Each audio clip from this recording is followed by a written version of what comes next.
Dr. Gero, one of the cruelest human characters we get to meet in Dragon Ball, and yet one who once had the right intentions. He had wanted to improve humanity with the use of technology. Think of him like an older and less ethical Iron Man from the Ultron movie. Either way, let's say Gero kept that goal in mind, more so than eradicating Goku. Without further ado, let's see what may have happened if Gero turned, or I guess stayed, good. The story starts now. So, for the most part, I believe Gero would stay the same up until the Saiyan saga. He'd presumably make all the androids up until 16 and has his supercomputer already gestating Cell after the arrival of Raditz. However, once Vegeta and Nappa show up, he's really begun to question just how many space threats are going to come to Earth. While he's attempting to perfect these androids, he questions if he'll even have time to do so before the next threat appears, or worse, before he can eliminate Goku. Gero begins to panic a little, thinking about the fact that if he dies, then who would create androids powerful enough to defend the Earth and take care of those pesky monkeys? This causes Gero to revisit some of his older android models, while also creating the ones he'd normally create, that being 17 and 18. Gero would work his butt off to make sure that whenever another space threat came, he'd be ready. Now, while Gero is working in the background, nothing really changes. Well, up until Frieza visits Earth. See, the good doctor had activated androids 13, 14, and 15 already, having them guard his hideout and help with building new androids. So whenever Frieza and Cold approached Earth, these three easily picked up their powers, alerting the Doctor. Unfortunately, 17 and 18 were still too rowdy, and 19 wasn't done being built yet. But Gero thought this would be a good test of 13. The three androids were mobilized, and well, we'll just say things are about to get very awkward for Trunks. While Frieza and Cold are monologuing, and Trunks is getting ready to slay all of the Frieza Force soldiers, three warriors fly out of nowhere, catching everybody by surprise. Frieza gets kicked into a nearby hill by 13, while Cold gets punched right back into his ship by 14. 15 manages to take care of the Frieza Force soldiers easily, while the others begin their fights with the Frost Demons. The androids are pretty powerful, but as we've seen, they only truly scale to the Z Fighters, meaning they're still partially weaker than Frieza and Cold. The sneak attack was effective, but soon the droids are being pummeled into the ground, especially once Cold powers up. However, this proves to be their downfall, as once Cold destroys 14, 13 immediately recognizes they'll be destroyed. Before Frieza deals the final blow to him, he flies over to 15 and destroys a droid, absorbing the two destroyed creations and transforming into his ultimate form. Gero, watching the fight and gathering data, is ecstatic at this opportunity to see how Super 13 compares to Cold and Frieza. On the battlefield, everyone can feel a sudden spike in power. They can't quite tell how strong the droid is due to his, well, roboticness, but they can at least tell he's as strong as the Frost Demons, if not more so. Frieza, being the overconfident person he is, creates a supernova, intending to off 13 once and for all. However, once the ball hits the droid, he throws it right back at the Emperor, who just barely deflects it into the sky, only to see the droid racing towards him. 13 smashes his fist into Cold's face, using his other hand to grab and then blast Frieza's face, launching him into a nearby crater. Trunks and the others simply watch as 13 brutalizes Frieza and Cold. I mean, this man is just completely disrespecting them. He grabs Cold and slams his knee into the demon's back, nearly breaking it, before stomping on Frieza's face repeatedly. The Z Fighters actually begin feeling a little bad for Frieza, except for Vegeta, who's just loving this. Cold begins pleading for his life, saying he'll give 13 a planet, no, a whole solar system, if he stops. But 13? Well, he really doesn't care. He just wants to carry out his orders, which include offing Cold and Frieza. But before he can completely obliterate them, Gero orders 13 to leave their bodies mostly intact for study. 13, being a little more brutish than usual, complies, but still decides to finish the father-son duo in a brutal way. The droid punches Frieza through the chest, much to Cold's horror. The remaining Iceling tries to fly away, but 13 flies over, grabs his head, and just yanks it off, ending the fight. Now, Trunks had tolerated the androids up until now, but he couldn't just let him go after seeing that brutality. It reminded him too much of the future. Something this powerful and monstrous had Gero written all over it. The teen powered up into Super Saiyan and charged in, only to have his sword blocked by 13, though it took a noticeable amount of effort to do so. The two fought for a while, but Trunks just wasn't able to make him budge. But things weren't all peaches and cream for the droid either. 13 began to notice that with this increased power, his robotic systems were starting to overheat and would either need to be shut down or risk an explosive overload. While this was his ultimate form, it seemed there were some oversights on the Doctor's part. He'd need to make this fight quick. As Trunks swung wildly, 13 analyzed his fighting style, looking for any opening to strike, and before long, he noticed a glaring problem with this fighter. As Trunks swung down at the droid, 13 sidestepped the attack, put his hand to Trunks' chest, and unleashed a massive SS Deadly Bomber. The blast was enough to kill the Saiyan, but it did leave him badly injured. But he wasn't the only one. Using this much power while he was already overheating caused 13's hand to short circuit, causing it to explode. 13, your body won't hold out for much longer. We need to shut you down. Grab Frieza's body and retreat for now, Gero ordered. 13 was reluctant to do so, but choosing between life and death was an easy choice. The droid grabbed Frieza's body and flew off, leaving Trunks to recover and question how that guy was so powerful. The Z-Fighters get the same talk they normally do, except this time they're a little more receptive since, well, they saw just how powerful the Doctor's creations could be. Meanwhile, 13 would arrive back at the cave, throwing Frieza's body to the floor and running over to his pod. Hurry up, Doc, get me fixed so I can whoop some more ass. 13 was slowly getting used to this power and regaining his intelligence, but he was still rather coarse. Gero went to shut the droid off, but before that, 13 grabbed his arm, nearly breaking it since he's still human at this time. You better reactivate me, Doc. I need to carry out my programming. Let go of me. I'll reactivate you once you're stable. Just let go. 13 did so and relaxed as best he could. The pod closed, he was switched off, and Gero was once again left alone. The next 3 years, Gero studied 13's body, slowly upgrading his cooling systems and, from the study of Frieza's body, figuring out how to revert the droid to his base form. Speaking of Frieza, his cybernetics were of some use to the Doctor. While his technology was much more streamlined, the Frieza Force's technology was made for stronger beings, thus were built to withstand the kind of energy 13 could output. Gero, being a mad scientist, immediately starts implementing this new technology into 19 and 13 where he can. It doesn't necessarily make them stronger, but it does help their durability and proficiency in battle. With all these new systems and tech, Gero, like a true scientist, decides to make a new line of androids.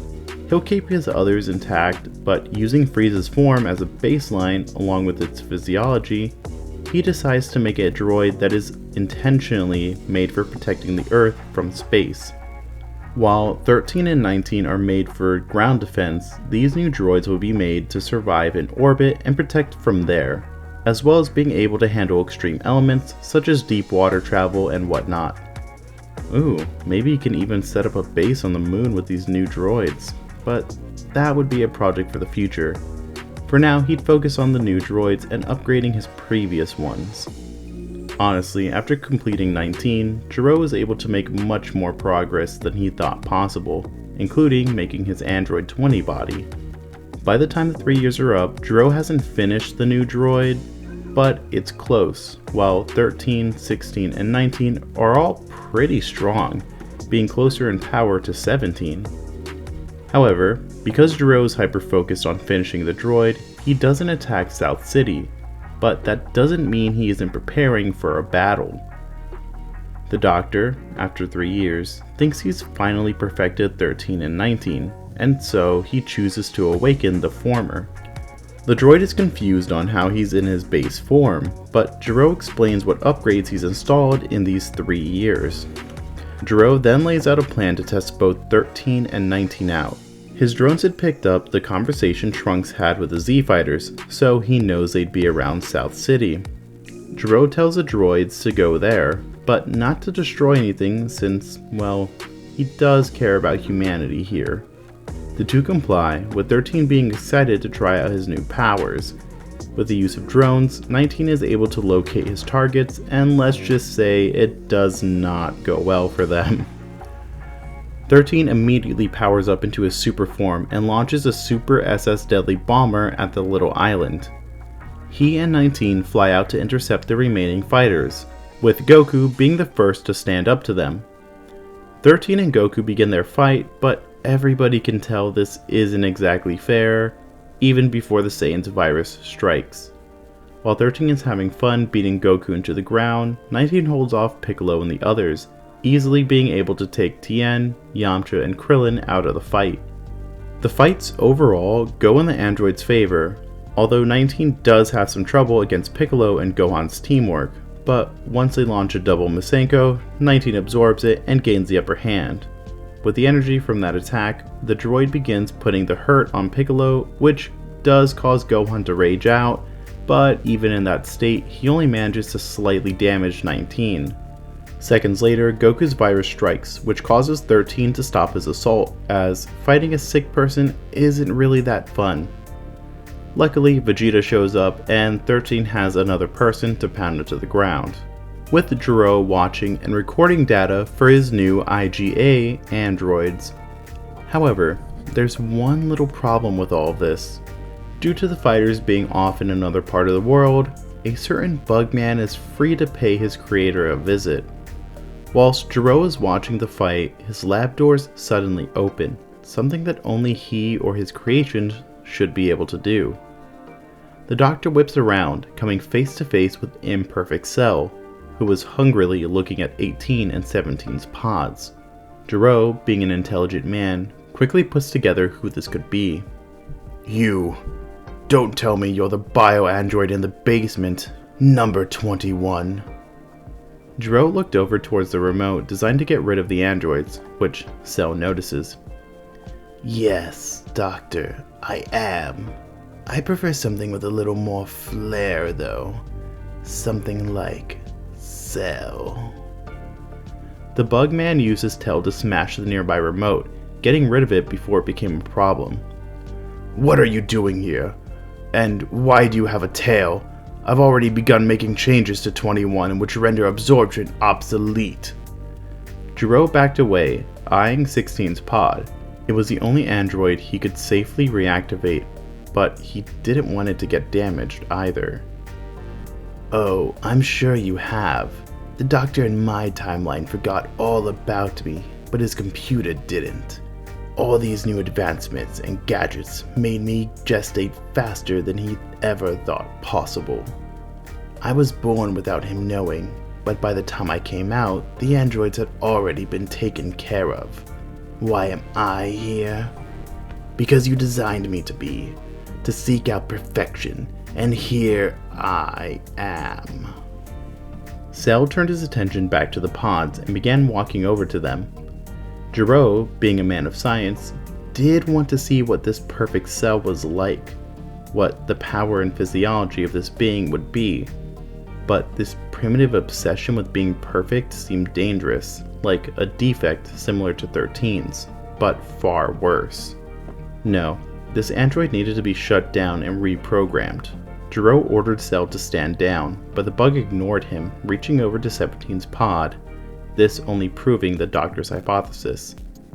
The Doctor, knowing his power would likely be insufficient, turned around and, with great hesitation, opened 16's pod.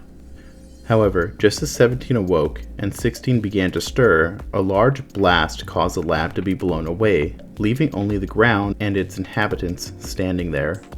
Cell, undeterred from his task, began absorbing 17 while the dust was still clearing, being able to do so before he was revealed and blasted by a buster cannon. Gero, using his scanners, looked up to see the future warrior and a metal version of his new project? Assault Cell with everything you've got. We need to finish him off before he gets to 18. Trunks threw blast after blast at the now semi-perfect Cell, while the metallic android charged in and began throwing punches at him, but neither were very effective. Gero was simply in sensory overload here, so this future boy knew where his lab was all along, and he's fighting alongside one of his creations, assumably from the future too. None of this made sense. What the hiffle was going on? Doctor, based on the situation, I would advise taking 18 and leaving this area. From what you've witnessed, this Cell needs 18 to become perfect. Take her away and destroy her. I will hold him off. 16 prepared to fight, but Gero instantly yelled for him to stand down. No, 16. You take 18 and get out of here. I'll be alright. The droid went to argue, but Gero said that was an order, and that was that. The metallic android, was able to push Cell back from 18's pod, but was now getting some serious damage put on him. Luckily, Trunks flew in, and the two were able to work together to stalemate the Bugman, at least for now. This allowed 16 to fly in, activate a very confused 18, and fly away. Meanwhile, Gero put into action a plan he had been cooking up in his spare time. See, he loved the absorption models, but he had to admit an infinite energy engine was pretty advantageous.